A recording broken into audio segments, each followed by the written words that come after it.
다 같이 사도신경으로 신앙을 고백드리겠습니다. 나는 전능하신 아버지 하나님, 천지의 창조주를 믿습니다. 나는 그의 유일하신 아들, 우리 주 예수 그리스도를 믿습니다. 그는 성령으로 잉태되어 동정녀 마리아에게서 나시고 본디오 빌라도에게 고난을 받아 십자가에 못 박혀 죽으시고 장사된 지 사흘 만에 죽은 자 가운데서 다시 살아나셨으며 하늘에 오르시어 전능하신 아버지 하나님 우편에 앉아 계시다가 거기로부터 살아있는 자와 죽은 자를 심판하러 오십니다. 나는 성령을 믿으며 거룩한 공교회와 성도의 교제와 죄를 용서받는 것과 몸의 부활과 영생을 믿습니다. 아멘.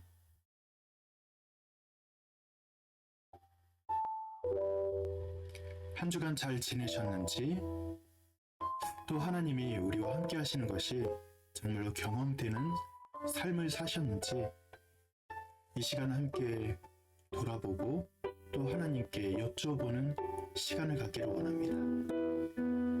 하나님, 내 자리가 하나님과 함께 동행하는 자리가 되기를 소원합니다. 혹 무너진 자리가 있다면 다시 하나님을 향할 수 있도록 인도하여 주시옵소서. 우리가 그 마음을 품고 합심해서 이 시간 잠시 기도하며 나아갑니다.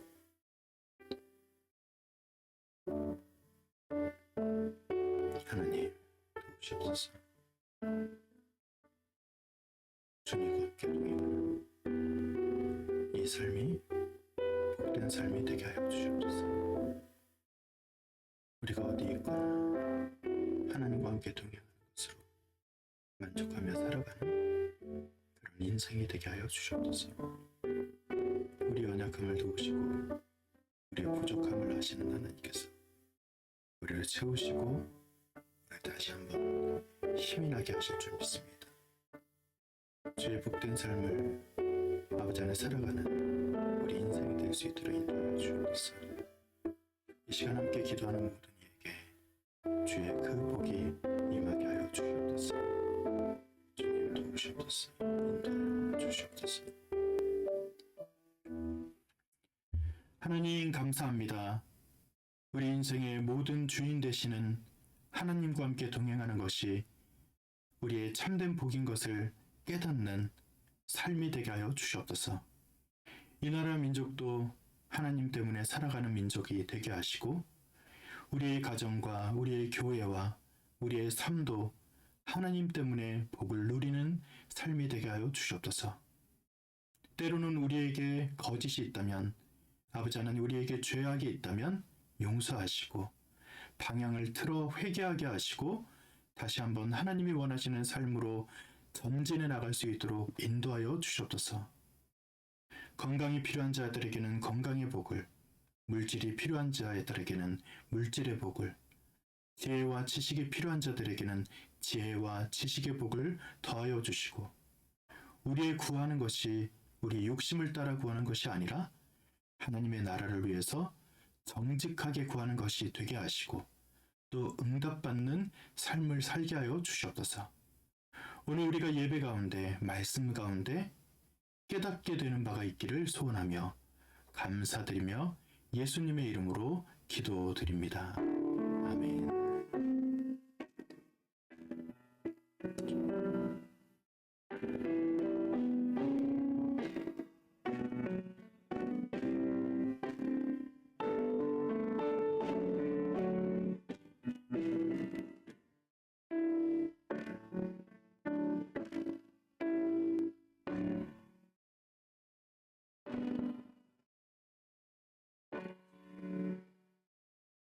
이 시간 우리에게 주신 하나님의 말씀은 역대하 33장 9절부터 13절 그리고 15절부터 16절의 말씀입니다. 저와 함께 봉독하도록 하겠습니다.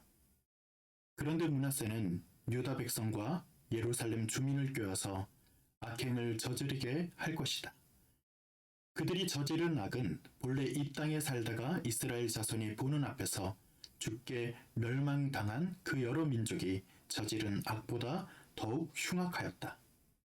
주께서 므낫세와 그의 백성에게 말씀하셨으나 그들이 듣지 않았으므로 아시랴 왕의 군대 지휘관들을 시켜 유다를 치게 하시니 그들이 므낫세를 사로잡아 쇠사슬로 묶어 바벨론으로 끌고 갔다. 므낫세는 고통을 당하여 주 하나님께 간구하였다. 그는 조상의 하나님 앞에서 아주 겸손해졌다. 함께 했습니다. 그가 주께 기도하니 주께서 그 기도를 받으시고 그 간구하는 것을 들어주셔서 그를 예루살렘으로 돌아오게 하시고 다시 왕이 되어 다스리게 하셨다. 그제서야 므낫세는 주님만이 하나님이시라는 것을 깨달았다. 15, 16절 또 있습니다. 제가 먼저 읽습니다. 그는 또 성전 안에 있는 이방 신상들과 그가 가져다 놓은 목상들을 없애버리고 주의 성전이 서 있는 산에다 만들어 놓은 이교의 제단과 예루살렘 곳곳에 만들어 놓은 이교의 제단을 모두 성 밖으로 가져다 버렸다. 그는 주의 제단을 다시 고치고 화목제와 감사제를 그 제단 위에서 드렸다. 그는 유다의 모든 백성에게 주 이스라엘의 하나님을 섬기라는 명령을 내렸다. 아멘. 오늘 무너진 자리에서 다시 향하다라는 제목으로 함께 말씀을 나눌 때 여러분에게 은혜가 있기를 간절히 바랍니다. 우리는 가장 절망적인 순간 앞에 설 때가 있습니다. 절대 되돌릴 수 없구나 라는 그런 절망 말이죠. 어떤 사람과 함께 심각하게 상처를 주는 말을 주고받았을 때 관계가 깨어진 것처럼 느껴질 때가 있습니다. 그리고 나는 다시는 안 해야지 라고 하면서 또 반복되는 습관처럼 반복되는 일을 행할 때가 있습니다. 수없이 많은 상황 앞에서 우리는 정말 나는 쓰레기구나 라고 느낄 때가 있다는 것이죠. 이건 끝이야 라고 생각하는 순간 말입니다. 그게 마치 비유로 말하면 유리잔이 깨어지면 다시 이어붙일 수 없는 것처럼 우리에게 그런 상태처럼 보이는 때가 있다는 것입니다. 오늘의 말씀은 그렇게 깨어진 조각도 하나님이 붙드신다는 것을 이야기하는 것이 오늘의 본문입니다. 그리고 깨어진 조각들로 하나님은 하나하나 이어붙여 하나님이 회복시키신다는 것이 바로 오늘의 본문 말씀이라는 것을 여러분들이 생각하면서 오늘 이 말씀 안에서 절망 앞에 서는 것이 아니라 은혜 앞에 서는 귀한 일들이 있기를 간절히 축원드립니다. 오늘 절망 앞에 섰던 대표적인 인물로 므낫세 왕을 그립니다. 므낫세 왕은 그 아버지가 히스기야였어요.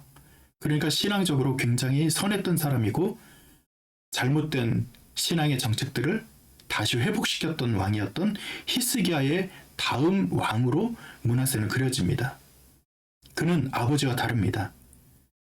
55년간 통치하면서 사람들을 죄악으로 끌어들이는 일들을 합니다. 그는 55년 동안 점점 죄악으로 끌어들이면서 나아갈 때 하나님께서는 그에 대한 평가가 이렇습니다. 역대하 33장 10절에 보면 주께서 므낫세와 그의 백성에게 말씀하셨으나 그들이 듣지 않았다라고 이야기를 합니다. 그는 결국은 콧도리가 깨어지고 쇠사슬에 묶여서 바벨론의 포로로 끌려가게 됩니다. 한나 아렌트라는 사람이 이런 말을 합니다.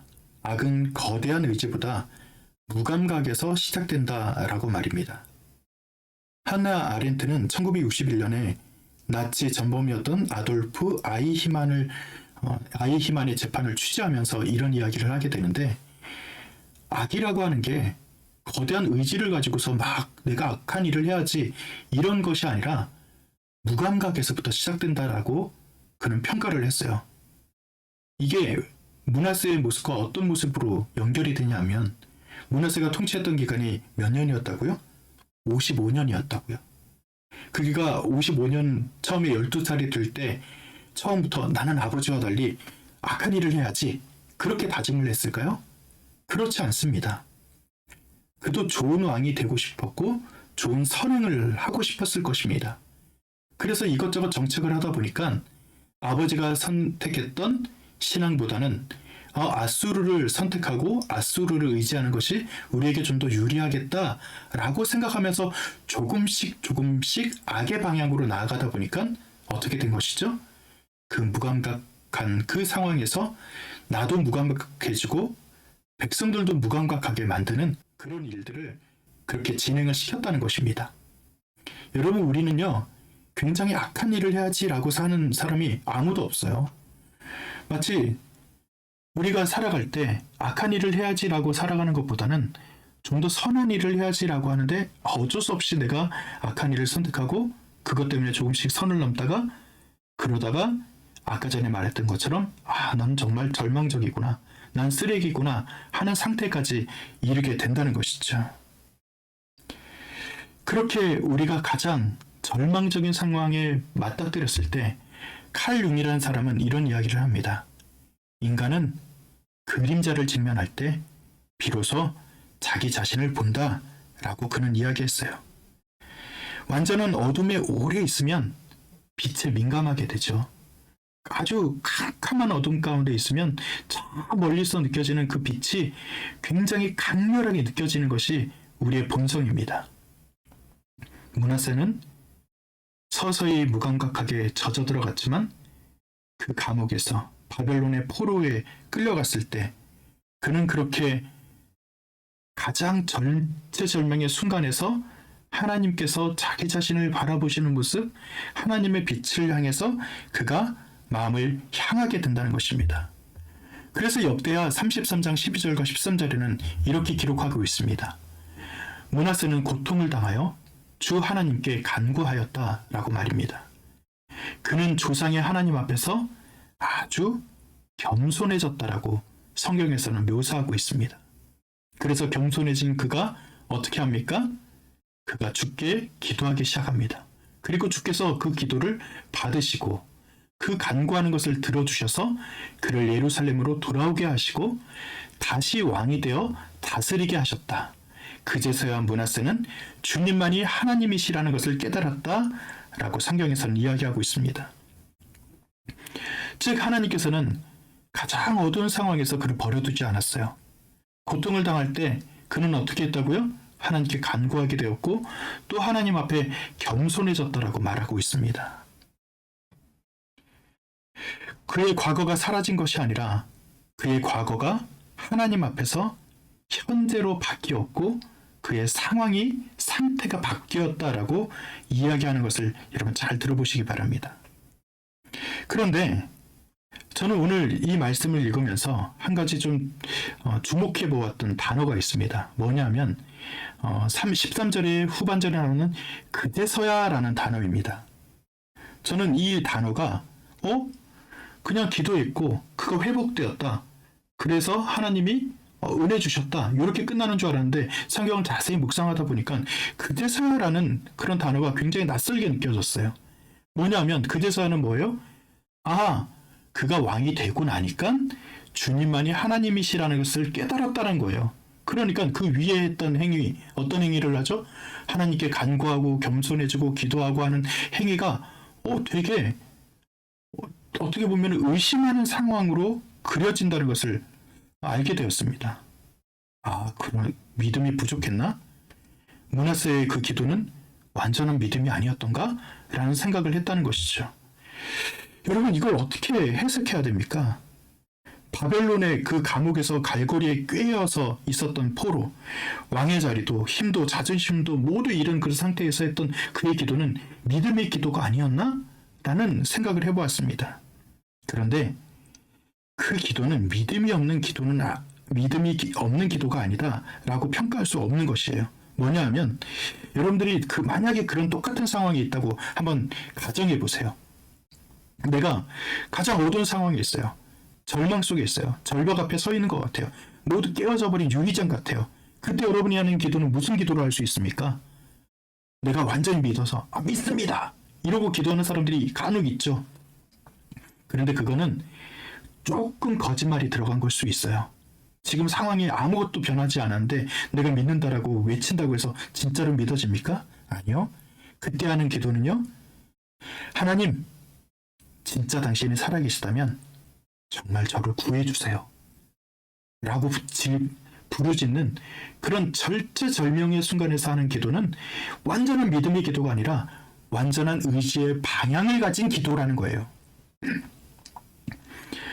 하나님께서는 그의 믿음이 완전하지 않아도 방향을 가지고 어떤 방향을 가지고 나아가는지를 하나님은 지켜보고 계시는 거예요. 므낫세가 가장 겸손해졌을 때, 가장 절체절명의 순간일 때 조금은 의심이 있었고 어떤 의심으로 하는 기도였지만 그가 하나님에게 방향을 바꾸고 하나님에게 의지하는 기도를 하는 그 상황을 주님은 지켜보고 계셨다는 것입니다. 성경에 므낫세와 같은 여러 사람들이 나오죠. 누가 나옵니까? 아브라함 말입니다. 아브라함도요. 야, 너의 자손이 굉장히 민족을 이루게 되고 굉장히 부강한 어떤 그런 나라가 될 거야 라고 말했을 때 그는 어떻게 했습니까? 사라는요 웃었고요. 아브라함도 믿지 않았어요. 약속을 의심했지만 결국은 그는 방향을 갖고 있었어요. 아, 하나님이 말씀하셨으니까 내가 이 방향으로 움직여보자라는 의지는 가지고 있었다는 거예요. 그때 어떤 결론에 도달합니까? 완전한 믿음은 아니었지만 그 방향 때문에 아브라함을 믿음의 조상이 되게 합니다. 세례 요한은요, 옥중에서 예수님께 물어봅니다. 당신이 그리스도이십니까? 라고 물어보는 거예요. 이거는 의심 때문이라고 말할 수는 없지만 그가 조금의 완전한 믿음을 가지고서 예수님을 대하고 있지 않다는 것을 표현하는 단어입니다. 그렇게 물었지만 그는 세례 요한은 하나님이 완전한 믿음을 가졌던 사람으로 평가한다라고 성경에 기록되어 있습니다. 여러분, 우리는 완벽한 사람이 아니에요. 완벽한 믿음을 가지고 있는 사람이 아니란 말입니다. 우리는요, 지금 할 수 있는 것은 방향을 옮기는 것을 할 수 있다는 거예요. 여러분이 절체절명의 가장 절망 가운데 있을 때 여러분들이 완벽한 믿음으로 하나님 앞에 서는 것을 여러분 그렇게 나아가는 것을 원하지 마시고 지금 내가 어느 방향을 향해야지 라고 하는 그 방향을 트는 일을 행하시기를 간절히 축원드립니다. 그때 하나님이 바로 그 자리에서 그 지점에서 응답하십니다. 우리의 끝이, 우리의 절망이, 우리의 잠깐이라도 튼 그 방향이 하나님의 시작점이 된다는 것입니다. 여러분들이 그렇게 하나님 앞에서 방향을 트는 지점만 정말 하나님께 표현했을 때 하나님이 그곳에서 우리의 삶의 만지심 그리고 새롭게 시작하심이 시작된다는 것을 여러분은 아시고 그렇게 여러분들의 방향을 바꾸는 일들이 여러분의 삶에 나타나기를 간절히 축원드립니다. 그렇게 방향을 바꾸고 나아갔던 므낫세는 그는 주의 제단을 다시 고치고 화목제와 감사제를 그 제단 위에서 드렸고 그는 유다의 모든 백성에게 주 이스라엘의 하나님을 섬기라는 명령을 내리는 그런 귀한 일들을 차근차근 해나갑니다.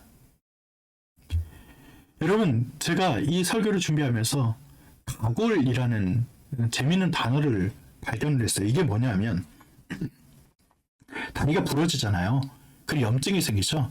이게 뭐 제가 의학을 연구한 사람이 아니고 뭐 잘 아는 사람이 아니지만 그때 여러분들이 그림에 보면 1번, 2번 넘어갈 때 뭐 외가골, 그 다음에 골선가골 뭐 이런 단어가 나오잖아요. 이게 무슨 단어냐면은 위에 한자를 보면은 정확하죠. 가짜뼈라는 거예요. 이 가골이 어떤 일을 행하냐면은 뼈가 부러지면은 한동안 이것을 단단하게 유지시키기 위해서 가짜 뼈 같은 그런 기관이 생긴대요. 그래서 이것이 지탱해주고 가짜 뼈지만 결국은 이것을 지탱해주다가 어떻게 됩니까? 제일 오른쪽에 보니까 뼈가 새롭게 완전히 형성이 되어서 뭐 전보다 더 건강해진다 뭐 이런 사람도 있는데 여튼 완벽하게 뼈가 회복되는 것을 볼 수 있다는 것입니다. 아, 가골 상태가 있구나. 아까 전에 부러진 상태는 어떤 상태예요? 가장 왼쪽의 상태겠죠. 가장 절체절명의 순간이에요. 그때 이것을 잘 치료하는 과정이 있습니다. 근데 치료가 나타난다고 해서 4번 뼈가 갑자기 딱 4번 단계로 완전하게 이렇게 점프합니까? 그게 아니죠. 중간에 단계가 있다는 거죠. 가골이 생기고 그래서 그 가골이 지탱해 주다가 결국은 조금씩 회복이 되어서 그래서 4번 상태에 이르게 된다는 것입니다. 야, 이거구나. 우리가 하나님에게 방향을 틀었을 때 4번 단계로 바로 넘어가는 게 아니라 이것을 지탱할 수 있는 가골의 상태가 있다는 겁니다. 상처의 자리에 새로운 생명이 자라나는 그런 시간이 있다는 거예요. 이것을 표현하면은 저는 은혜의 시간이라고 저는 표현하고 싶습니다. 즉, 가골이라고 하는 이 상태는 은혜의 시간이에요. 치료하는 과정이에요. 유연한 섬유 조직으로 형성이 되고 시간이 지나면 지날수록 그 은혜의 시간 안에 있으면 머물면 머물수록 점점 딱딱해지고 단단해져서 완전한 치료되는 그런 과정까지 나아가게 된다는 것입니다. 즉 하나님께서는 우리를 그렇게 만져가시는 거예요. 하나님의 은혜라고 하는 것은 우리를 함께 이것을 치료하는 과정 가운데 우리를 버려두지 않으시고 조금씩 회복시켜 간다는 것입니다. 이 과정을 우리가 함께 버틸 때 우리는 무엇으로 함께 이 가골의 기간을 넘어갈 수 있는 것입니까? 이 은혜의 시간에 우리가 할 수 있는 게 있어요. 뭐냐면 기도입니다. 여러분이 하는 기도는 이 가골의 상태를 넘어가게 하는 은혜의 시간, 하나님의 은혜와 함께하는 우리의 거룩한 행위입니다. 기도가 바로 응답으로 바로 나타나는 것은 아니어도 내가 오늘 버틸 수 있는 힘이 되게 하기도 합니다. 또 여러분의 이 가골은 무엇입니까? 공동체입니다. 교회입니다. 완전한 관계 때문에 우리가 교회를 나오는 걸까요? 완전하지 않아요. 가족들도 완전하지 않아요. 그런데 하나님의 은혜 안에서 방향을 가지고 살아가는 사람들의 공동체는요, 완전하지는 않지만 그러나 그 공동체 때문에 서로 단단하게 지탱시켜주는 그런 울타리와 같은 일들을 하게 됩니다. 그리고요, 오늘 듣고 있는 이 말씀, 여러분들에게 주어지는 이 말씀이 이 가골의 상태, 은혜의 시간이라는 상태를 견딜 수 있도록 해준다는 것입니다. 은혜는 바로 우리의 상처의 자리에 머무릅니다. 가골은 상처가 있었던 바로 그 자리에서 형성된 것처럼 다른 곳이 아니라 부러졌던 그 자리에서 생명이 자라나게 합니다. 하나님도 우리의 상처를 외면하지 않으시고 그 자리에 함께 머물러 주십니다. 그리고 우리의 기도, 우리의 공동체, 우리가 애쓰는 말씀을 붙들려고 하는 그 방향 앞에서 하나님은 새로운 생명을 창조해 나가신다는 것입니다. 여러분, 우리가 상처에 입고 있을 때 그 상처로 여러분들이 실망하지 마시기 바랍니다. 상처가 있습니까? 절체절명의 순간이 있습니까? 절망의 그 절벽 위에 서 있습니까? 바로 그 자리가 하나님이 일하시는 자리입니다. 은혜는 바로 상처 위에서 덮고 우리와 함께 애쓰고 그래서 자라나게 하시고 회복시켜 주시는 그런 하나님의 은혜 오늘 우리에게 모두 머물고 임하시기를 간절히 축원드립니다. 하나님이 우리의 상처에서 우리와 함께 하시는 것을 여러분 믿으시기를 간절히 축원드립니다. 향항이라는 단어가 있어요. 오디세이아라고 하는 그런 책에서 나오는 그런 단어인데요. 향항이라고 하는 게 뭐냐면 향하는 항구라는 단어죠. 그게 오디세이아에 보면은 오디세우스가 이제 여러 가지 고난을 겪습니다. 그가 10년간 그 바다에서 괴물과도 싸우고 굉장히 어떤 그런 폭풍우 가운데도 머물게 되고 굉장히 어려운 상황 가운데도 있는데 그가 계속해서 전진해 나가요. 그때 뭐라고 말하냐면 이타카라고 하는 향항이 있대요. 그러니까 방향을 가진 항구래요. 그래서 단순히 물리적인 장소가 아니라 그리움의 장소고 정신적인 나침반이 되는 장소로 그 항구는 그려집니다. 이타카라는 곳 말이죠. 그래서 오디세이아에서는 10년 이후에 그가 어떤 지혜롭게 인내심으로 결국은 그 항구에 닿게 되는 것을 그린 책이 바로 오디세이아라는 책입니다. 여러분, 향항이 있어야 돼요. 우리 지금 완전한 항구에 그 이타카라는 항구에 지금 도달한 상태는 아니지만 우리의 방향은 지금도 포세이돈과 같은 그런 어떤 바다에 있는 포세이돈의 분노 앞에서 키클롭스 같은 그런 어떤 괴물 앞에서 우리가 꺾이지 않는 중꺾마라고 하죠. 중요한 것은 꺾이지 않는 마음 그런 말을 하는데 꺾이지 않는 마음을 가지고 우리는 향항을 향해서 지금도 전진하고 있는 거예요. 방향 말이죠. 오늘 우리의 신앙에서도 부러진 자리가 있습니까? 흔들린 자리가 있습니까? 멈춰선 자리가 있습니까? 그런데 그 자리에서 하나님은 우리를 다시 일으켜 주시고 회복시켜 주시고 그 고통을 재료로 회복의 구조를 만드시고 절망의 방향을 우리에게 하나님께로 향할 수 있도록 우리에게 힘을 더하신다는 것을 여러분들이 깨닫고 믿으시길 바랍니다.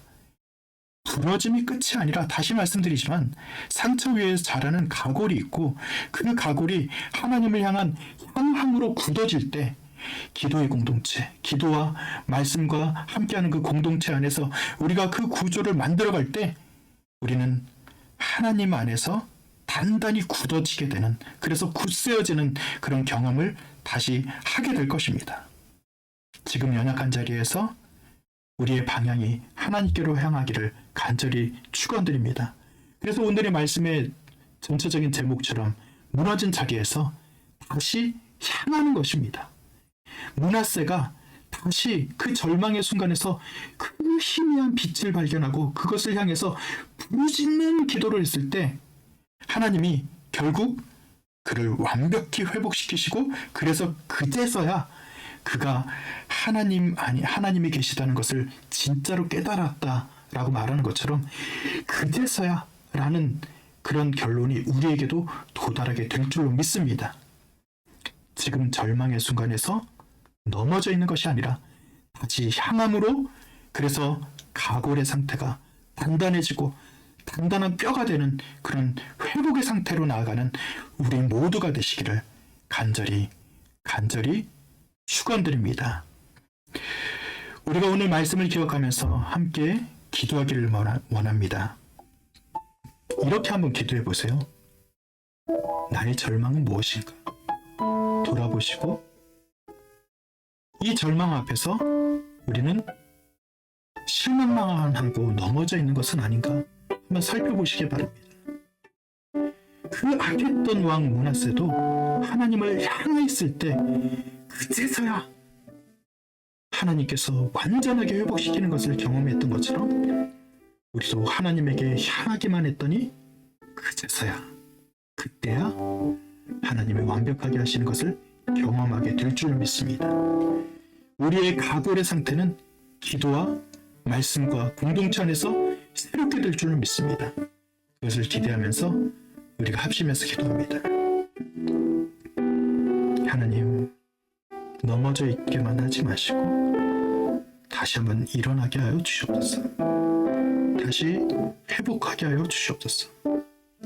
주님의 말씀 앞에 우리가 하나님께로 향하기만 했을 때, 그렇게 향하기만 했는데 하나님이 우리를 붙드시는 것을 경험하게 하여 주시옵소서. 하나님, 그제서야 므낫세가 깨달았던 것처럼 우리도 어느 순간 완벽히 깨닫게 될 줄로 믿습니다. 오늘 이 자리에 넘어져 있는 것이 아니라 버티고 다시 한번 회복하는 은혜를 경험하게 하여 주시옵소서. 주님, 우리를 붙들어 주시옵소서. 하나님, 오늘 우리는 므낫세의 그 이야기를 통해서 부러진 자리에서도 일하시는 하나님의 은혜를 경험합니다. 우리가 절망 가운데서 넘어져 있는 것이 아니라 기도하며 또 말씀을 들으며 우리가 속한 공동체 안에서 하나님이 하나하나 만져주시고 우리를 새로운 순이 나게 하시고 새로운 조직들이 회복되게 하시는 그런 상태로 우리를 어루만져 주신다는 것을 경험하게 하여 주시옵소서. 그제서야 므낫세가 완벽히 깨달았던 것처럼 우리도 그 순간을 맞이하게 될 줄로 믿습니다. 지금은 우리 주 예수 그리스도의 은혜와 하늘아버지의 극진하신 사랑하심과 내주 성령님의 도우시고 역사하심이 하나님 앞에 다시 향하길 원하는 우리 모두에게 주님이 영원히 함께 하시기를 간절히 축원드리옵나이다. 아멘.